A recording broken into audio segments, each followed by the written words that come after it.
কি যে কও না বাবা, কইয়া তোমারে খাওয়াইতে পারি, তুমি তো ওনারা হই না। আপনারা এখানে বসেন। না না ঠিক আছে। একটু টমেটো দিই। না, এটা শেষ করি।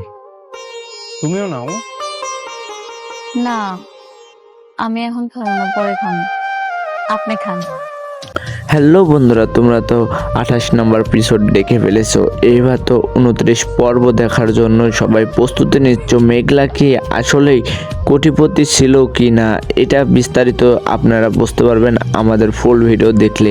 না হলে কখনো স্কিপ করলে কেউ পারবেন না ফুল ভিডিওটা কোথা থেকে কি হচ্ছে।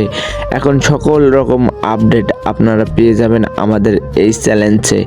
তাহলে চলেন শুরু করা যাক আমাদের চ্যালেঞ্জের স্কিপ। এবার মেঘলা কি কোটিপতি হতে পারবে না এখানেই বস্তিতে থেকে যাবে, এটাই সবার চিন্তিত আছে। মেঘলা তো আসলেই কি কোটিপতি ছিল না, এখানে সবার কিন্তু হলো কি করে ওই মেয়েটা হুট করে এখানে চলে আসলো অফিসে। এখন কোটি কোটি টাকার মালিক হয়ে গেল, 100 কোটি টাকার মালিক হয়ে গেল ওই মেয়েটাই। সে মেয়েটাই এখন কোটি কোটি টাকার মালিক হয়ে গেল। মেঘলা কি ফকির হয়ে গেল এবার, না অনেক যাচাই করতে চলে এসেছে তার বস্তিতে। বস্তিতে এসে দেখছে মেঘলা বস্তিতেই আছে, তাই বলতেছে মেঘলাকে, তুমি এখানে কেন? তোমার অফিসে গিয়েছিলাম আমি একটা কাজে, সেই কাজে দেখছি রাতুলেরা সবাই অফিসে ছিল।